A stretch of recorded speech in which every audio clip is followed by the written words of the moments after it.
எல்லாருக்கும் வணக்கம். நீங்க கேட்டுட்டு இருக்கிறது பிலிவ் இன் டைம். இது ஒரு தமிழ் பாட்காஸ்ட் சேனல். நம்மளோட பாட்காஸ்ட் சேனலுக்கு நீங்க வரது தான் ஃபர்ஸ்ட் டைமா இருக்குன்னா ஒரு சின்னோண்டு இன்ட்ரோடக்ஷன் மட்டும் நம்ம சேனல் பத்தி கொடுத்துக்கிறேன்.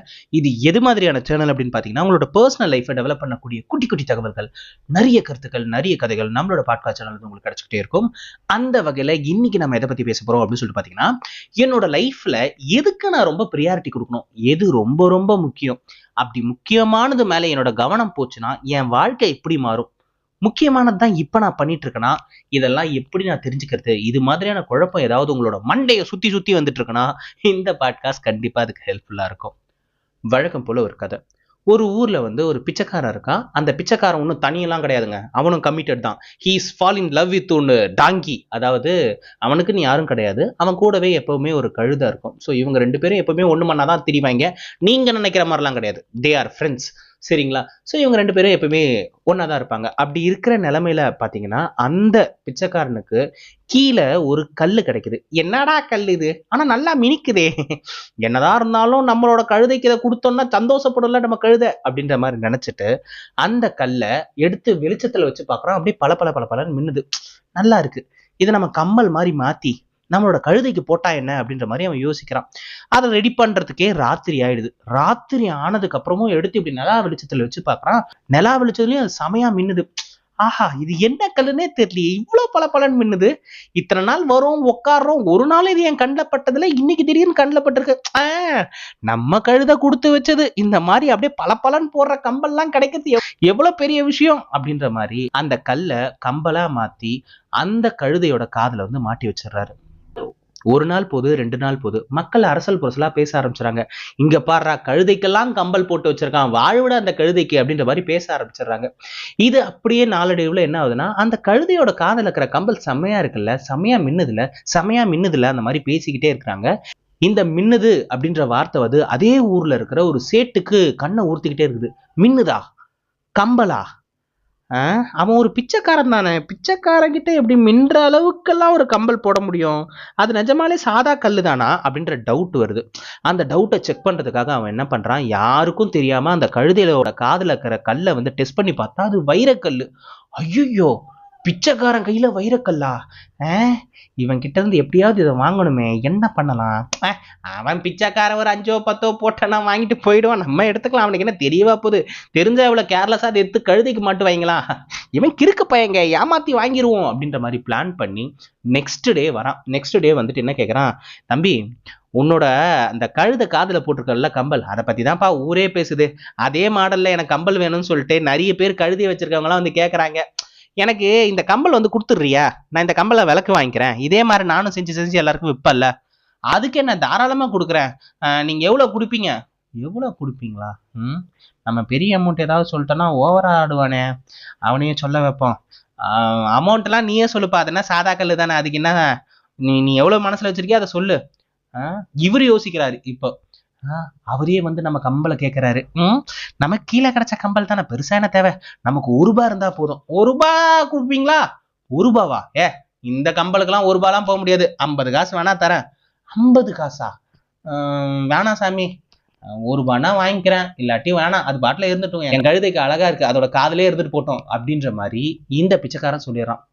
இப்ப அந்த சேட்டுக்கா நம்ம வேற 50 பைசா தரேன்னு சொல்லிட்டோம், இவன் எங்க போயிட போறான், அங்க சுத்தி இங்க சுத்தி கடைசியா ராத்திரிக்குள்ள நம்ம கிட்டதான் நிப்பான் அப்படின்ற மாதிரி கான்பிடென்ட்ல போ எப்படியும் என்கிட்ட தான் வருவேன், அந்த 50 காசுக்கு வாங்குறப்ப பாத்துக்கலாம் சாமி, நீங்க போங்க அப்படின்ற மாதிரி சொல்லிட்டு இவன் கழுதையோட என்ஜாய் பண்ணிட்டு இருக்கான். சோ நல்லாதான் போயிட்டு இருக்கு. திடீர்னு ஒரு நாள் பாத்தீங்கன்னா அந்த கழுத காதுல அந்த கம்பலை காணோம். அந்த சேட்டுக்கா தூக்கி வாரி போடுது. ஐயோ, எங்கன்னா தொலைச்சிட்டானா, இவன் கிறுக்கு பயலாச்சு, எங்க போட்டான்னு தெரியலையே. டேய் தம்பி, இங்க பாப்பா, என்னடா அது காதுல இருந்த கம்பலை காணோம், நீ கவனிக்காம இருக்கிற அப்படின்ற மாதிரி இவரு டென்ஷன் ஆக. நீங்க ஏன் பதறீங்க சேட்டு, நீங்க என்னதான் பெரிய சேட்டாவே இருந்தாலும் இன்னைக்கு நான் தான் இந்த ஊர்ல பெரிய பணக்காரன். ஏன் நீங்க இந்த இடத்துல கேட்கணும்? ஏன், ஏன்னா இன்னைக்கு என்கிட்ட அவ்வளவு காசு இருக்கு. அவ்வளவு காசு இருக்கா? என்ன பண்ண? அந்த கம்பளை ஒருத்தர் வாங்கிட்டு போயிட்டாரு. அவரும் உங்களை மாதிரி சேட்டு தான் போல இருக்கு. ஏதோ மின்னுது, ஊர் மக்கள் எல்லாம் பேசிட்டு இருந்தாங்கல்ல, அதை கேட்டு அந்த ஆளும் ஏதோ காதெல்லாம் பிடிச்சி செக் பண்ணி பார்த்தான். செக் பண்ணி பார்த்துட்டு இந்த கம்பளை வாங்கிக்குவான்னு கேட்டான். நானும் ₹1 கேட்கலான்னு தான் பார்த்தேன், நீங்களே அது ₹1 போகாது 50 காசு போகும்னு சொல்லிட்டீங்களா, அதனால எனக்கு தோணுச்சு நீங்களே சொல்லுங்கன்ட்டு. அவரு பொசுக்குன்னு ₹10,000 கொடுத்துட்டு ₹10,000 தரேன் வாங்கிக்கிறியா அப்படின்ற மாதிரி கேட்டாரு. எனக்கு என்ன கொடுங்க அப்படின்ற மாதிரி வாங்கிக்கிட்டேன். இப்ப என்கிட்ட 10,000 ரூபாய் இருக்கு சேட்டு அப்படின்ற மாதிரி சொல்லுவோம். இவனுக்கு தூக்கி வாரி போடுது. அட கிறுக்கு பயல, உன் கழுதையோட காதுல இருந்தது வைர கம்பல்ரா, அந்த வைர கம்பல் பல கோடி போகும்டா, அதை போய் 10,000 ரூபாய்க்கு விட்டு இருக்கு, லூசு பயல அப்படின்னு சொல்லிட்டு இருக்காரு. அவன் பாட்டுல சிரிச்சுக்கிட்டே இருக்கிறான். யாரு? நான் லூசு பயலா? எனக்கு அதோட மதிப்பு தெரியவே தெரியாது. நான் எதிர்பார்த்தது என்னமோ 1 ரூபாய், எனக்கு 10,000 ரூபாய் கிடைச்சிச்சேன்னு சந்தோஷம் தான் பட்டுட்டு இருக்கு. டேய், உனக்கு கொஞ்சம் கூட உறுத்தவே இல்லையாடா? உன் மனசெல்லாம் வலிக்கவே இல்லையாடா? அது பல கோடி போகும்டா. ஏன் சேட்டு எனக்கு வலிக்கணும்? எனக்கு தான் அதோட மதிப்பே தெரியாதே. மதிப்பு தெரியறதுக்கு முன்னாடியே தான் நான் வித்துட்டேன். 1 ரூபாய் தான் நான் ஆசைப்பட்டேன், 10,000 ரூபாய் எனக்கு கடவுள் கொடுத்துருக்காரு, நான் சந்தோஷப்பட்டு இருக்கேன். குற்றமுள்ள நெஞ்சுதான் குர்குரே சாப்பிடும். எனக்கு குர்குரே சாப்பிடல, உங்களுக்கு தான் குர்குரே சாப்பிட்டுட்டு இருக்கு. அப்படின்னா உங்களுக்கு தான் குறுகுறுக்கணுமே தவிர எனக்கு ஏன் குறுகுறுக்கணும் அப்படின்னதுக்கு அப்புறம் அந்த சேட்டுக்கு செம கில்ட் ஆகுது. ஏன்னா அவன் ரொம்ப கூட எதிர்பார்க்கலாம்.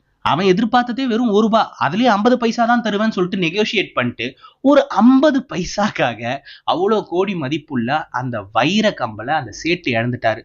இவன் வருத்தப்பட்டானா இல்லையான்னு தெரியாது, ஆனா அந்த சேட்டு ரொம்ப வருத்தப்பட்டாரு. டேய், நீ ஆரம்பிக்கிறப்ப வாழ்க்கையில என்ன முக்கியம் தானே பேசிட்டு இருந்த, இப்ப ஏன் கழுத காதையில இருக்கிற கம்பளை பத்தி எல்லாம் பேசிட்டு இருக்க, இதுக்கும் அதுக்கு என்ன சம்பந்தம் அப்படின்ற மாதிரி நீங்க கேட்டீங்கன்னா, ரியல் லைஃப்ல நம்மளும் இதே மாதிரி டிட்டோ அதே விஷயத்தை தான் கட் காப்பி பேஸ்ட் பண்ணிட்டு இருக்கோம்.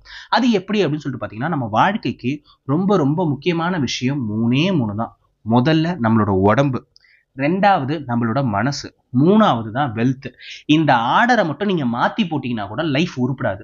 ஏன்னா நிறைய பேர் என்ன நினைச்சிட்டு இருக்காங்க, பணம் இருந்துச்சுன்னா எல்லாம் வந்துருங்க அப்படின்ற மாதிரி நினைச்சிட்டு இருக்காங்க. நிறைய பணக்காரங்க இன்னைக்கு மனசு சரியில்லை, எனக்கு உடம்பு சரியில்லை, நிறைய ஹாஸ்பிட்டலுக்கும் நிறைய தெரபிஸ்ட் கிட்டயும் போயிட்டு இருக்காங்க. அதுக்கு ரீசன் என்னன்னா, வெல்த் மட்டுமே முக்கியம் கிடையாது. நீங்க ஆர்டரை மாத்தி, நிறைய பேர் சொல்லுவாங்க, எனக்கு தெரிஞ்ச நிறைய பேரே ஒரு விஷயத்த சொல்லிட்டு இருக்காங்க. அது என்ன அப்படின்னு சொல்லிட்டு பாத்தீங்கன்னா, மனசு தாங்க எல்லாம், மனசை பர்ஃபெக்டா வச்சுட்டோன்னு வைங்களேன், மீதி எல்லாம் கரெக்டா நடக்கும். அப்படிலாம் கிடையாது. 60 வயசுல ஜாகிங் போகணும்னு உங்க மனசு சொல்லுதுன்னு வைங்களேன், அப்போ உங்க உடம்பு பர்ஃபெக்டா இருந்தா மட்டும்தான் ஜாகிங் போகவே முடியும். இந்த பெரியவங்க ஒரு பழமொழி சொல்லுவாங்கல்ல, சுவர் இருந்தால்தான் சித்திரம் வரைய முடியும்ட்டு. அந்த சுவர் தான் உங்களோட உடம்பு. உங்க உடம்பு தான் முத அதை நீங்க பர்ஃபெக்டா வச்சிருந்தாதான் உங்களோட மனசு கட்டுப்பாட்டுல இருக்கும். உங்க மனசும் உடம்பும் கட்டுப்பாட்டுல இருந்துச்சுன்னா வெல்த் ஆட்டோமேட்டிக்கா வரும். ஸோ எப்பவுமே இந்த ஆர்டர்ல மைண்ட்ல வச்சுக்கோங்க, உடம்பு, மனசு, அதுக்கப்புறம் தான் வெல்த். லைஃப்ல முக்கியமான விஷயத்துக்கு முக்கியத்துவம் கொடுக்கறது தான் ரொம்ப ரொம்ப சிறந்தது. இப்போ உதாரணத்துக்கு உங்களுக்கு ஏதோ ஒரு முக்கியமான வேலை நாளைக்கு இருக்குன்னு வச்சுக்கோங்களேன். நாளைக்கு முக்கியமான வேலையை வச்சுட்டு இன்னைக்கு ஐபிஎலோட ஃபைனல் மேட்ச், அதுவும் உங்களுக்கு ரொம்ப பிடிச்ச டீம் வந்து ஆடிட்டு இருக்குன்னு வச்சுக்கோங்க. ஐயோ, முக்கியமான மேட்ச் இன்னைக்கு தான் வரணுமா, வேணா சும்மா ஒரு 1 hour பார்த்துப்போம் அப்படின்ற மாதிரி நம்மளோட மைண்டு நாளைக்கு பண்ண வேண்டிய முக்கியமான விஷயத்த கொஞ்ச நேரம் போஸ்ட்பான் பண்ணிட்டு இதுக்கு இம்பார்ட்டன்ஸ் கொடுக்கும். மேட்ச் ரொம்ப குரூஷியலா போகுது, இன்னும் ஒரு 10 ஓவர்ல ரிசல்ட்டே வந்துரும் அப்படின்ற மாதிரி ஒரு முடிவு இருக்குன்னு வச்சுக்கோங்களேன். நம்ம என்ன பண்ணுவோம், 10 ஓவர் தானே, அதுல என்ன ஆயிட போகுது, அந்த 10 ஓவர் மட்டும் பார்த்துப்போம் அப்படின்ற மாதிரி இன்னும் எக்ஸ்ட்ரா டைம் ஸ்பெண்ட் பண்ணிடுறோம். நெக்ஸ்ட் டே பண்ண வேண்டிய விஷயத்துக்கு உங்களோட அட்டென்ஷன் போகாம அந்த ஐபிஎல்லே உங்களோட அட்டென்ஷன் இருந்து இறந்து செத்தே போயிடுது. இது ஒரு வேலைக்கு கூட ஓகேங்க. சில பசங்கள்லாம், அதாவது படிக்கிற பசங்கள்லாம் என்ன பண்றாங்கன்னா, நாளைக்கு ஏதாவது ஒரு முக்கியமான எக்ஸாம் இருக்கும், அந்த முக்கியமான எக்ஸாமுக்கு ப்ரையாரிட்டி கொடுக்காம ஐபிஎல் மேட்ச் இன்னைக்கு விட்டா ஃபைனல்ஸ் இதுக்கப்புறம் பார்க்க முடியாது, ஃபைனல்ஸுக்கு தானே இம்பார்ட்டன்ட் கொடுக்கணும், நம்ம ஃபைனல்ஸை பார்ப்போம் அப்படின்ற மாதிரி பார்க்குறாங்க. நெக்ஸ்ட் டே எக்ஸாம்ல போயிட்டு வெறும் 1 மார்க்ல ஒரு 2 மார்க்ல அப்படி ஃபெயில் ஆகிறப்ப அவனுக்கு யோசிக்கிறது என்னன்னா, நேத்து மட்டும் எக்ஸ்ட்ரா ஒரு 1 hour கிடைச்சிருந்துச்சுன்னா நான் பாஸ் ஆயிருப்பேன்டா அப்படின்னு யோசிப்பாங்க. டே, 1 hourலடா, ஒரு நாளே உனக்கு இருந்துச்சு, நீ தான் அந்த நாள்ல ப்ராப்பரா வந்து பயன்படுத்தாம ஐபிஎல் மேட்சை பார்த்துட்டு இன்னைக்கு ஃபெயில் ஆயிட்டு வந்துட்டு இருக்க. லைஃப் இப்போ இந்த ஐபிஎல் மேட்சையே நான் எக்ஸாம்பிளா சொல்றேன்னா, நேத்து விட்ட மேட்சா இன்னைக்கு உங்களால பார்க்க முடியும், ஆனா நேத்து ஃபெயிலான எக்ஸாமும் உங்களால ஒண்ணுமே பண்ண முடியாது. ரீ எக்ஸாம் எழுதணும், ரீ எக்ஸாமும் நம்ம கையில கிடையாது. ஏகப்பட்ட யூனிவர்சிட்டி என்னென்ன வேலை பார்க்குது தெரியுங்களா, ரீவேல்யூஷன் போட்டா கூட அதை கரெக்ட் பண்ணாமலே நம்மள பயில் போட்டு விட்டுறாங்க. ஸோ இந்த மாதிரிலாம் ஆகாம இருக்கணும்னா, நீங்க ஃபர்ஸ்ட் அட்டெம்ப்ட் எழுதுறப்பே உங்களோட முழு கவனத்தையும் அந்த படிப்பு மேல மட்டும் வச்சு, உங்களுக்கு நல்லா தெரியல இது எனக்கு என்னோட வாழ்க்கைக்கு ரொம்ப முக்கியம்ட்டு, அதுக்கு ப்ரியாரிட்டி கொடுங்க. எல்லாருமே பண்ற ஒரே ஒரு தப்பு என்ன அப்படின்னு சொல்லிட்டு பாத்தீங்கன்னா, என்டர்டைன்மெண்ட்டுக்கு அதிக முக்கியத்துவத்தை கொடுக்குறாங்க. இப்போ இன்னைக்கு வந்து ஒரு படம் ஓடிடியில் ரிலீஸ் ஆகுதுன்னா அந்த படத்தை உடனே பார்த்து தான் ஆகணும் அப்படின்ற மாதிரி ரொம்ப ஆர்வமா இருப்பாங்க. ஏதோ ஒரு திடீர்னு கீழே ஏதோ எமர்ஜென்சின்னு கூப்பிட்றாங்கன்னு வைங்களேன், நம்ம மைண்ட்ல அது தோணவே தோணாது. நம்ம ஓடிடியில் பார்த்துட்டு இருக்கோம், அதை பாஸ் பண்ணிட்டு கூட நம்ம அந்த வேலையை பார்த்துட்டு வந்து இதை பார்க்க முடியும்ட்டு நம்ம கண்டினியூவா பார்க்கணும். இருமா, முடிய போதுமா, இருமா பார்த்துட்டு போறோமா அப்படின்ற மாதிரி வீட்டில் இருக்கிறவங்க கிட்டலாம் சண்டை போட்டுட்டு இருப்போம். ஸோ அது ரியாலிட்டியை நீங்க கொஞ்சம் புரிஞ்சுக்கங்க. ஒரு படத்தை பார்க்குறீங்களா, என்ஜாய் பண்றீங்களா, ரொம்ப சந்தோஷம். அந்த அந்த படம் முடிஞ்சதுக்கு அப்புறம் நார்மல் லைஃப்குள்ள வாங்க, நார்மல் வேலையே இருக்கிறது ஏதாவது இருந்துச்சுன்னா அதை பாருங்க. அதை விட்டுட்டு அந்த படம் பார்த்து முடிச்சதுக்கு அப்புறம் அந்த படத்தை பத்தி வந்து இன்னும் பேசணும், இன்னும் நிறைய தெரிஞ்சுக்கணும், அதுல ஏகப்பட்ட டீகோடிங்லாம் இருக்கு, அதெல்லாம் நான் டீகோடு பண்ண போறேன் அப்படின்றது, அந்த படத்தை நல்லா இல்லைன்னு யாராவது சொன்னாங்கன்னா அவனை போயிட்டு அடிக்கிறது, ரிவ்யூவரை போயிட்டு மறுபடி பார்க்கறது. அதாவது நம்ம ஆல்ரெடி படத்தை பார்த்தாச்சு, என்ஜாய் பண்ணியாச்சு, இருந்தாலும் ரிவ்யூவர் அந்த படத்தை பத்தி என்ன சொல்றான் அப்படின்னு சொல்லிட்டு தெரிஞ்சுக்கிறது, இதெல்லாம் முட்டாள்தனம். ஏன்னா நீங்க படத்தையே பார்த்துட்டீங்க, படம் பார்த்து முடிச்சதுக்கு அப்புறம் உட்காந்து ரிவ்யூ பார்ப்பாங்க சில பேர். எனக்கு இந்த படம் ஒர்க் அவுட் ஆச்சு, அந்த ரிவ்யூவருக்கு ஒர்க் அவுட் ஆச்சா இல்லையான்ட்டு அதெல்லாம் எதுக்கு நமக்கு? படத்தை ஒரு என்டர்டைன்மெண்ட் ப்ராசஸ்க்காக கன்சியூம் பண்ணுங்க. வாழ்க்கைக்கு என்டர்டைன்மெண்ட் ரொம்ப ரொம்ப முக்கியம். ஆனா என்டர்டைன்மெண்ட் மட்டுமே வாழ்க்கை கிடையாது. ஸோ உங்களோட வாழ்க்கையில நீங்க எதுக்கு முக்கியத்துவம் கொடுத்துட்டு இருக்கீங்கன்ட்டு அப்பப்போ திரும்பி திரும்பி கிராஸ் செக் பண்ணிக்கிட்டே இருங்க. ஏன்னா நீங்க நினைச்சிட்டு இருக்கீங்க கரெக்டான பாத்துல தான் போயிட்டு இருக்கீங்கன்ட்டு, உங்களுக்கே தெரியாம ஏதோ ஒரு விஷயம் உங்க கையை பிடிச்சி தத்தன்னு ஈத்துட்டு போயிடும். அது ஒரு இன்ஸ்டாகிராமா இருக்கணும், ஒரே ஒரு ஃபீடை தான் பார்த்திருப்பீங்க, சும்மா போற என்ன பண்ணிட போகுது அப்படின்ற மாதிரி இன்ஸ்டாகிராம்குள்ள போனீங்கன்னா உங்களுக்கு பிடிச்ச ஏதோ ஒரு விஷயம் அப்படியே உங்க கையை பிடிச்சி கபால்னு பிடிச்சி தத்தன்னு வலிச்சு ஒரு மணி நேரத்துக்கு இழுத்துட்டு போயிடும். சரி யூடியூப் பக்கமாவது போலாம் அப்படின்னு சொல்லிட்டு பாத்தீங்கன்னா யூடியூப்லயும் ஏகப்பட்ட கான்ட்ரவர்சி இருக்கு. இந்த யூடியூபர் அந்த யூடியூபரை கழுவி ஊத்திடுவான், அந்த யூடியூபர் இந்த யூடியூபர் பண்ண ஸ்கேமை வந்து எக்ஸ்போஸ் பண்ணிட்டு இருப்பான். நீங்க நினைச்சிட்டு இருக்கீங்க ஆஹா இவன் ஃப்ராடுடா, இவனை பத்தி எல்லா விஷயம் தெரிஞ்சிச்சுடா, அந்த யூடியூபர் தான்டா கரெக்ட்ன்ட்டு. கொஞ்ச நாள் கழிச்சு அந்த யூடியூபரை இவன் எக்ஸ்போஸ் பண்ணுவான். இவன் எக்ஸ்போஸ் பண்ணதுக்கு அப்புறம் நம்ம என்ன நினைப்போம், இவன் தான்டா ஃப்ராடு, அவன் நல்லவன்டா அப்படின்ற மாதிரி நினைச்சிட்டு இருப்போம். பட் ஆக்சுவலா பார்த்தனா இவங்க ரெண்டு பேருமே ஃப்ராடு தான். இவங்க ரெண்டு பேருமே நம்மள தான் ஏமாத்திட்டு இருக்காங்க.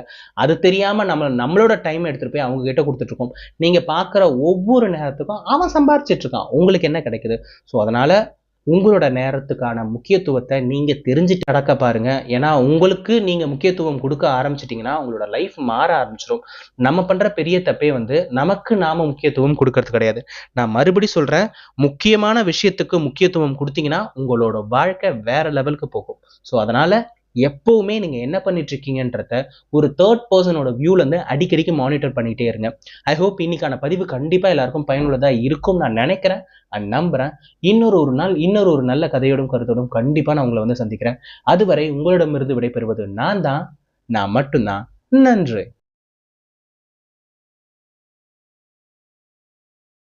இந்த பாட்காஸ்ட்டை நீங்க இவ்வளோ நேரம் கேட்டுட்டு இருந்தீங்கன்னா உண்மையிலேயே ரொம்ப ரொம்ப சந்தோஷமா இருக்கு. இந்த பாட்காஸ்ட்டை நீங்க கேட்கறப்ப உங்களோட கவனம் வேற எந்த ஒரு விஷயத்திலையும் போல, அடுத்து என்ன வீடியோ பார்க்கலாம் அப்படின்ற தாட் எனக்கு வரவே இல்லை. கமெண்ட்ல யார் யாரு என்னென்ன பேசியிருக்காங்க இந்த வீடியோ பத்தி அப்படின்னு சொல்லிட்டு கமெண்ட் பாக்ஸை போய் பார்க்கணுன்ற தாட்டு கூட எனக்கு வரல. என்னோட முழு கவனமே இந்த பாட்காஸ்ட்ல மட்டும்தான் இருந்துச்சுன்னா உங்களுக்கு ஏகப்பட்ட ஃபோக்கஸ் பவர் இருக்கு. அந்த ஃபோக்கஸ் பவர் அப்படியே எடுத்துட்டு போய் உங்களோட பர்சனல் லைஃப்லையும் யூஸ் பண்ணி பாருங்க. அப்படி நீங்க பண்ணீங்கன்னா நான் ஏற்கனவே சொன்ன மாதிரி உங்களோட வாழ்க்கையிலே முக்கியமான விஷயம் ஏகப்பட்டது இருக்கும். அந்த முக்கியமான விஷயத்துக்கு முக்கியத்துவம் கொடுக்க பாருங்க. உங்களோட முக்கியத்துவமே உங்களோட வாழ்க்கைக்கு உங்களை அடுத்த கட்டத்துக்கு கூட்டு போறதுக்கு ரெடியா இருக்கும். எல்லா மனசும் ஒரு சின்ன பாராட்டுக்கு தானே இங்கே கிடக்கு. உங்களுக்கு இந்த பதிவை பத்தியோ இல்லை என்ன பத்தியோ ஏதாவது சொல்லணும்னு இருந்துச்சுன்னா மறக்காம அதை வந்து கமெண்ட் பாக்ஸில் சொல்லுங்க. ஏன் சொல்றேன் அப்படின்னு சொல்லிட்டு பார்த்தீங்கன்னா இந்த கமெண்ட் பாக்ஸ் மட்டும்தான் நீங்களும் நானும் பேசிக்கக்கூடிய ஒரே ஒரு மீடியம். அதுல நீங்க பேசுறப்ப இந்த பதிவு உங்களுக்கு எவ்வளவு பிடிச்சிருக்கு, இன்னும் இது மாதிரியான எவ்வளவு நிறைய விஷயங்களை நான் எடுத்து வந்து உங்ககிட்ட சேர்க்கணும் அப்படின்ற எல்லா தகவலும் எனக்கு கிடைக்கும். ஸோ அதனால மறக்காம உங்களோட வேல்யூபிளான கமெண்ட்ஸ் எல்லாம் எடுத்துட்டு வந்து கமெண்ட் பாக்ஸ்ல வந்து தெரிவிங்க. நான் என்னோட ரெகுலர் ஆடியன்ஸ் கிட்ட இருந்து எதிர்பார்க்கறதுல அந்த சப்ஸ்கிரைபும் அந்த கமெண்ட்டும் தான். இந்த ரெண்டு விஷயத்தை நீங்க பண்ணிட்டீங்கனாலே நான் ஆல்மோஸ்ட் சாட்டிஸ்ஃபைடு. நான் ஆல்ரெடி சொன்ன மாதிரி நாளைக்கு இன்னொரு கதையோடும் கருத்தோடும் கண்டிப்பா நான் உங்களை வந்து சந்திக்கிறேன். அதுவரை உங்களிடமிருந்து விடைபெறுவது நான் மட்டும்தான். நன்றி.